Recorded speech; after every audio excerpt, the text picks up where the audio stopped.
But that's like any new relationship. You've got to work these things out. Absolutely. It is a journey, not a destination. Yeah, definitely. Fantastic. Something else I wanted to ask you about, and I'm just conscious of time, is what do people do well? What do dog What do they owners do do well? well? Oh, well, obviously the ones that come and see me with their dogs are doing everything well. Yeah, Because it's it's just great to be the standard.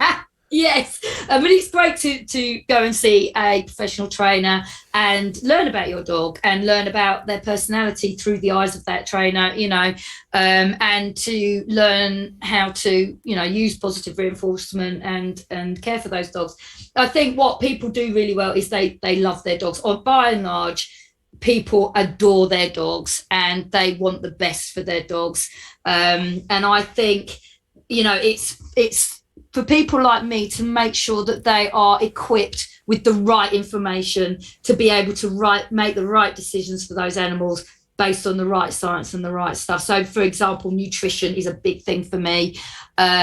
So I think everybody with dogs have dogs for the right reason.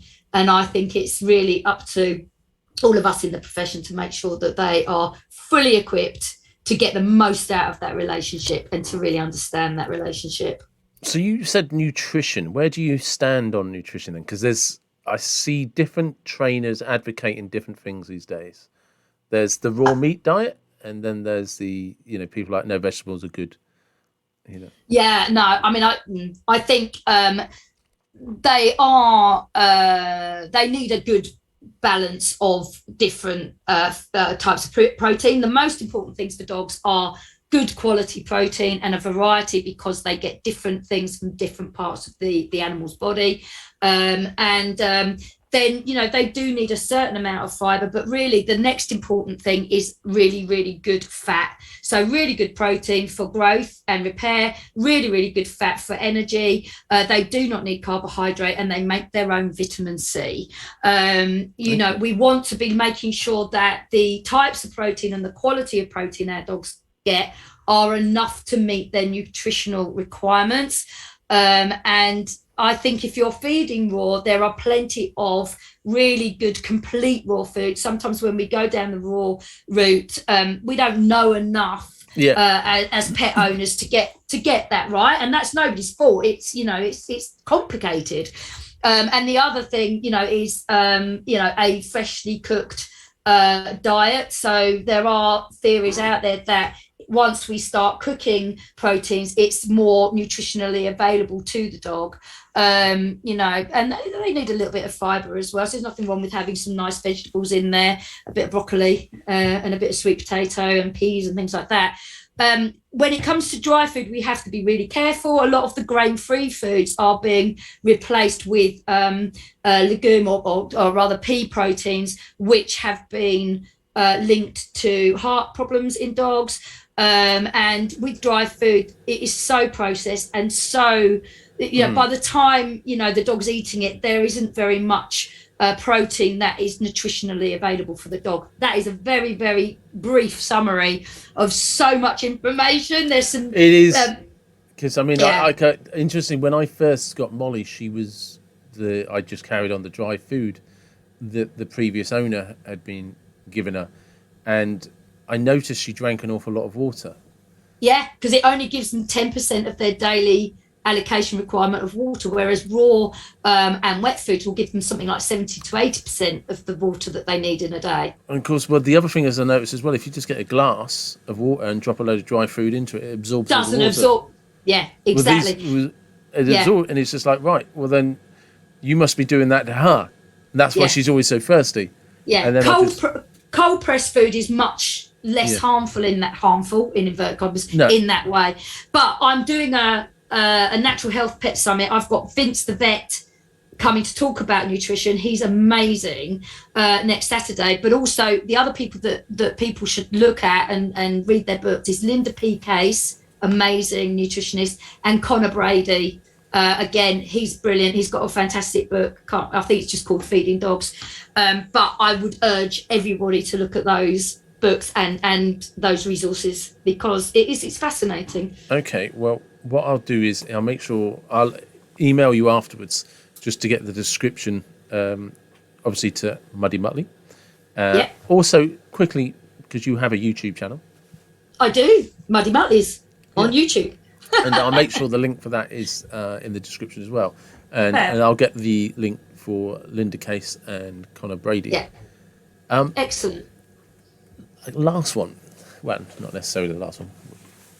The two of us haven't shut up since we started. I know. Excellent. Because another thing that is my pet peeve is what I describe as people buying the wrong dogs. Like the amount of conversations I've had with people, because people say, "Oh, you've always had dogs," and the one that everyone wants is a husky, and I'm like, I know. Have you ever owned a dog before? No. For crying out loud, don't get a husky. Don't get a Malamute. Don't get a husky. Just stay well away from them. It's just like, so this isn't going to be the most articulate way of saying it, but what would you say is a good starter dog? Oh yeah, now that is a big question. I think my answer to that would be, I mean, no experience. You've had no experience of dogs. Well, what would you describe as? Because one of the things, and I'm open to being like, you don't know what you're talking about, David. Shut up. Is I would suggest, if you've never ever owned a dog, possibly consider elderly rescue, possibly because they're already trained and they're probably already used to people, or a rescue dog that is beyond a puppy. Yeah, that would come with caveats. But do you know what I'm saying is people rush out to buy puppies, and it's like, I don't think you understand what it's like looking after a four-legged kid. The reason I've got my little girl is because the lady who took her on, after much thought, much planning, did everything right, just couldn't cope. It was like puppy blues. Yeah. But if you're going to get a rescue, I would be not necessarily a rescue, but just what's a good. Well, actually, we'll do that. Let's do the caveats for rescue dogs. Let's do rescue. My caveat would be careful where you're getting that dog from. Yeah. And I think it's important to note that I've got nothing against bringing rescues in from overseas. However, we must consider that for some of those dogs, the worst experience they've had in their entire lives is being brought over here. Yeah. And it takes them a long time to recover from that. However, I'm not saying it's a good or bad thing. It's just something we don't take any note of. In terms of what dog to get, I would say to people, don't get the dog because you think it will help you change your lifestyle. Get a dog that is going to fit into your existing lifestyle. Yeah. And yes, puppies are they are hard work, and they'll be hard work until they're at least one. I would say as well, if you are going to get a rescue, just research carefully what you're getting and where you're getting that rescue from. But you can do a little quiz on Kennel Club that will tell you what breed your lifestyle and your home environment is good for, and most of the time it will come up with a Bichon Frise.